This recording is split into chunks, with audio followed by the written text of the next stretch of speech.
நீங்கள் இணைந்திருப்பது முஹப்பத்தின் செய்திகளுடன்.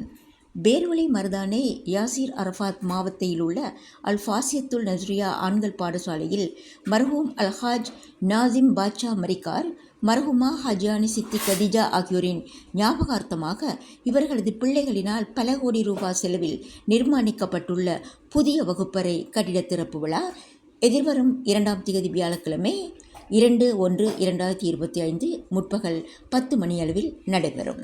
அதிபர் திருமதி யஹ்யா ஹுசைர் தலைமையில் நடைபெறும் திறப்பு விழாவில் மர்ஹூம் நாசிம் பாட்ஷா மரிக்கார் தம்பதிகளின் பிள்ளைகள் கலந்து கொண்டு புதிய கட்டிடத்தை திறந்து வைப்பர். 4 மாடிகளை கொண்ட இக்கட்டிடத்தில் 2 மாடிகள் பூர்த்தி செய்யப்பட்டு முதல் கட்டமாக திறந்து வைக்கப்படுகிறது.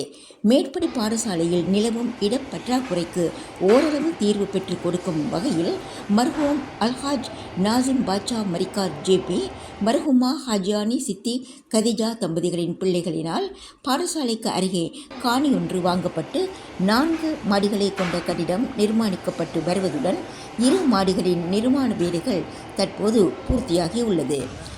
பேர்வளையைச் சேர்ந்த மர்ஹூம் சிராஜுதீன் மரிக்கார் தீன் முதலாளி அவர்களின் புதல்வரான மர்ஹூம் அல்ஹாஜ் நாசிம் பாட்ஷா மரிக்கார் பிரபல சமூக சேவையாளராக விளங்கினார். இவர் இலங்கையின் முன்னணி இரத்தினக்கல் வர்த்தகராக திகழ்ந்த ஸ்ரீலங்கா சிகாமணி மர்ஹூம் ஸ்வாம் ரிஃபாய் ஹாஜியாரின் மைத்துனர் ஆவார். அல் ஃபாசியத்துல் நஸ்ரியா ஆண்கள் பாடசாலையில் நிலவும் இட நெருக்கடியை தீர்த்து வைக்கும் மற்றுமோர் முயற்சியாக புதிய கட்டிடம் ஒன்றை நிர்மாணிக்க முன்வந்தமை குறித்து பாடசாலை அதிபர், ஆசிரியர்கள், மாணவர்கள், பாடசாலை அபிவிருத்தி சங்கம், பழைய மாணவர்கள், ஊர் மக்கள் மர்ஹூம் நாசிம் பாட்ஷா மரிக்காரின் பிள்ளைகளுக்கு நன்றி தெரிவிக்கின்றனர். திறப்பு விழாவில் கல்வி அதிகாரிகள், உலமாக்கள், ஊர் பிரமுகர்கள், பாடசாலை அபிவிருத்தி சங்க உறுப்பினர்கள், பெற்றார்கள், மாணவர்கள் என பலரும் கலந்து கொள்வர்.